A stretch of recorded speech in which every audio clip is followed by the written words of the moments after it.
Hello, everyone. Welcome to Eris Academy, where you are going to learn to accept your status as an heir, find your purpose, and to live a fulfilled life. My name is Jasmine. I'm your headmistress here, which just means I'm going to be guiding you along in the process from living a boring, mundane life that you cannot stand to a life that you are absolutely obsessed with. If this is sounding like your vibe, do not forget to hit like, subscribe, and also comment your favorite color heart in the comments so I know that you're here and you're vibing along with me. And today we are going to be talking about refinement because becoming an heir is going to take some work.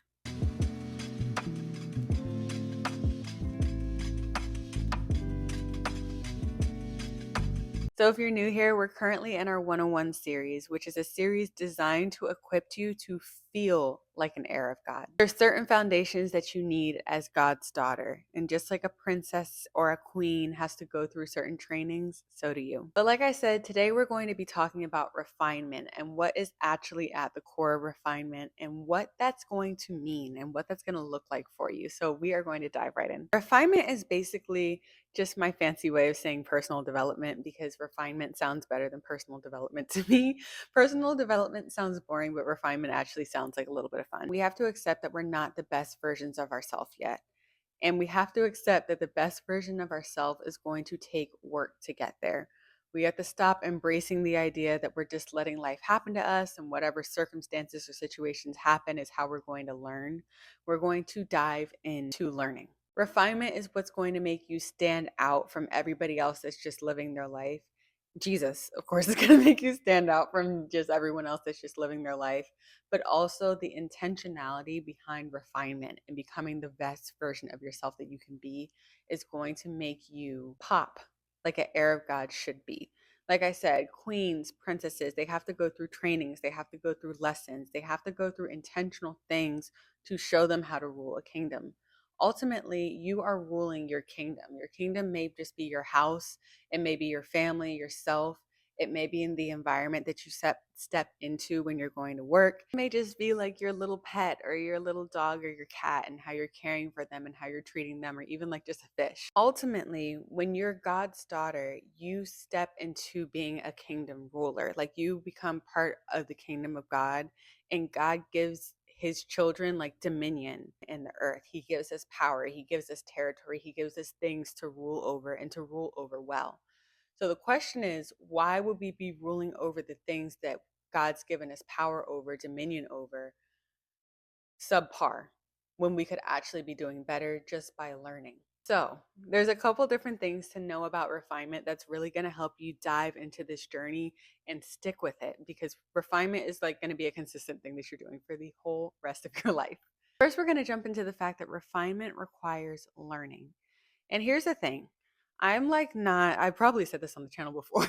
I'm not like a school person. Like the idea of sitting down, being in classes for 8, 10 hours a day, or being in a class for 2 hours and just learning and learning and learning has never had an appeal for me. I've never liked the idea of that. So when I became an adult and I'm like, wow, I don't have to be in school anymore. I don't have to learn if I don't want to. I realized that I actually do really enjoy learning about personal development because it is going to impact every single area and aspect of your life. But the point is that it's still learning. Learning makes us a better person. When you learn, it puts you in a state of being humble because you realize that you actually don't know everything. And also, when you learn, it just helps you look at the world differently. It helps you have empathy for more people. It helps you have understanding. Even when you're doing learning just about personal development, you're like, okay, um, I'm doing this deep, like inner work on myself. Not everybody is at the place or the space where they're able to do this. So when I'm interacting with people in the world and they're acting out in a certain way, they don't even know why they're acting this way. And you're able to have a deeper insight to why they're acting this way, which for me always helps me just have a little bit more empathy for people because I'm like, you have an avoidant attachment style. Like that's why you're acting like that. Like that makes a lot of sense. Or, oh, like this is their spiritual gift. And with this spiritual gift comes with these weaknesses. And that's why they're acting like this. Or, oh, this is where they are in like the color scale or whatever. It's not actually the color scale. There's like letters with it, but I never remember the letters, like the INJF or whatever the things are. Like, oh, that's why you're acting a certain way, or why you speak up in groups, or why you're able to just dominate a group conversation. That's why I love learning about things like that in general. But even if that's not something that you're interested in for other people, it's going to help how you view the world. It's going to help how you view other people because naturally you're just going to be learning more about life.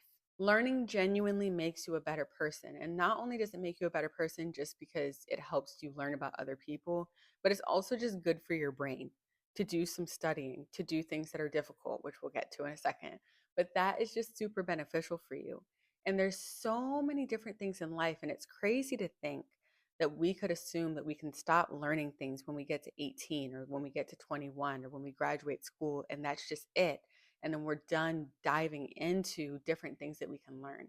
The cool thing about being an adult, and I love being an adult, like I love being grown, but the cool thing about being an adult is that you can learn about whatever you want to. Even if you learn about something random and it feels useless, first of all, whatever God's calling you to learn about is going to have purpose in your life. It may be a random purpose, but you having a common interest with that random person may be able to draw you to have a conversation and a connection with that person, and that may bring that person closer to God or have them have another interaction with God. You have no idea what God is doing with the interest that you have in your life. But your interest makes you a more interesting person. That there's so many different things that you can learn about in life, whether it's animals, whether it's aerospace engineer, whether it's cooking, whether it's hosting, or learning about lighting, or learning about interior design, or like I'm trying to think of other random things, infrastructure or how the roads are designed. Like all of these random little things, they're all a part of life. And so if we want to dive into having a fulfilled life and dive into having a life that we're obsessed with, we should dive into the interest that we're actually interested in. And that's refining you to be a better person in general. The second thing to realize about this is that this is not going to be easy, partly because number three, you're a beginner at it, but just learning about different things and keeping up with something is not an easy task. Diving into yourself and what you need to learn about yourself and what you need to change and heal and fix, and touching those wounds and looking at the parts of yourself that you consider ugly and the parts of yourself that you've been ignoring, that is not an easy task. It can be painful, it can be tough, and it may be something that you don't even want to touch or something you don't want to deal with because you've been functioning fine how you're functioning now. Like you're doing a pretty good job. But diving into that thing and like realizing that you can deal with that hard thing is also just going to be super beneficial for your life. One of my favorite affirmations that I have is I can do hard things, because I realized that I started having a habit of ignoring or disregarding doing difficult things in my life because I didn't feel like it. Now, there's a portion of your brain, your anterior mid cingulate cortex, that can shrink or grow when you do tasks that you don't want to do, and basically when you're more disciplined. And it's very, very connected to your will to live. And so you'll find the more you skip hard tasks and the more you skip doing things you don't feel like doing, the harder and harder it is to do little things. So instead of it just being hard to get up and go out in the cold to go to the gym, or to get out of bed to go to the gym, it changes from that to, oh, well, it's super hard to just work out in my home. Oh, well, now it's just super hard to kind of just move in general. Now my body is like all off because I'm not moving at all. Oh, well, it's super hard to just get up and to put this plate away. Well, it's super hard to get up and like to actually cook a healthy meal. So I'm just going to eat out. Now you have like your pizza just sitting in a box that you kind of ate, or your takeout like sitting in a box that you just kind of ate, that you leave next to your bed or you leave next to the couch. You just sit there, and that's when life gets overwhelming. And then it feels very, very hard to do simple things because we've been training our brain that we can't do difficult things. So pushing past that difficulty with learning and refinement and becoming the best version of ourselves is just going to benefit us to be able to do harder things in life. There's a Bible verse about counting it all joy. Let me actually grab that. There's two Bible verses that I just added back, well, that I just added into my rotation of things that I'm going to wholeheartedly believe are true in the Bible, because I realized that to process. This is a rant, but sometimes like Christians are so intimidating to me because they're like, if you're a real Christian, you should believe everything in the Bible. I need to take baby steps with that. Like taking the Bible is not always super easy to believe in. And especially when you get to voices verses like this where it's like, dang, this is a little difficult. Let me find it. Okay, so the verse is Romans 5, 3 through 4. It says, "We rejoice in our sufferings, knowing that suffering produces endurance, and endurance produces character, and character produces hope." So even in the little sufferings that we're doing when we don't feel like reading a book about how to become a better person and we're suffering doing that, that's going to produce endurance. It's going to build up your stamina to be able to handle harder things, even in our little sufferings.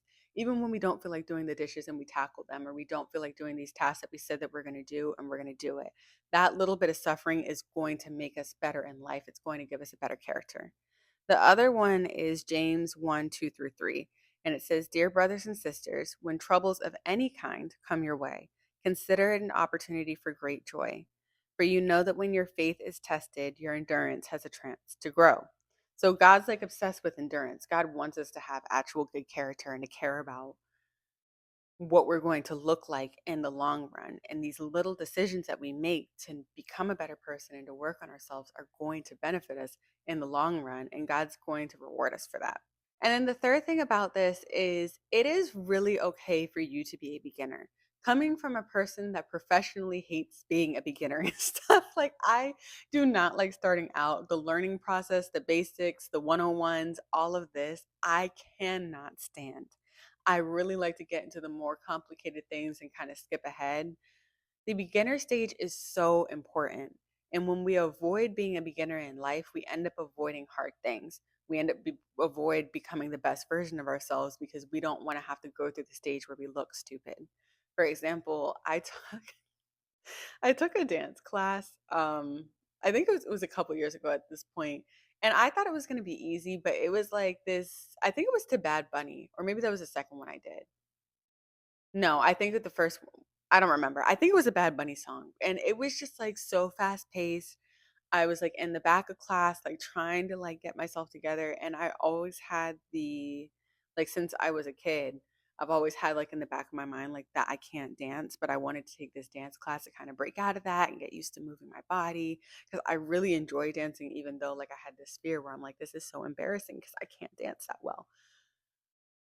That class was horrible, and we recorded videos of it, and it's just me being lost. Maybe one day I'll have the courage to actually post the video, but it's just me being lost for, like, the majority of the dance routine, and I'm like, "Dang, I literally look stupid."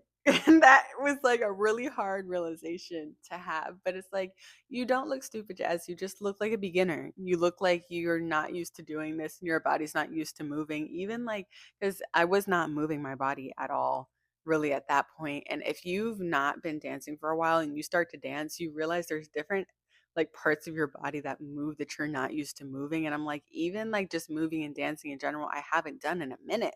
So my body's not used to this. I'm a beginner at this. And the more classes, I did a couple classes after that. And the last, like the most recent one that I did, which was still a while ago, I want to get back to classes. But the most recent one that I did, I was so much more comfortable in that class with just being like, let me be free and let me like try to move my body. And I may not be comfortable with this, but let me do this.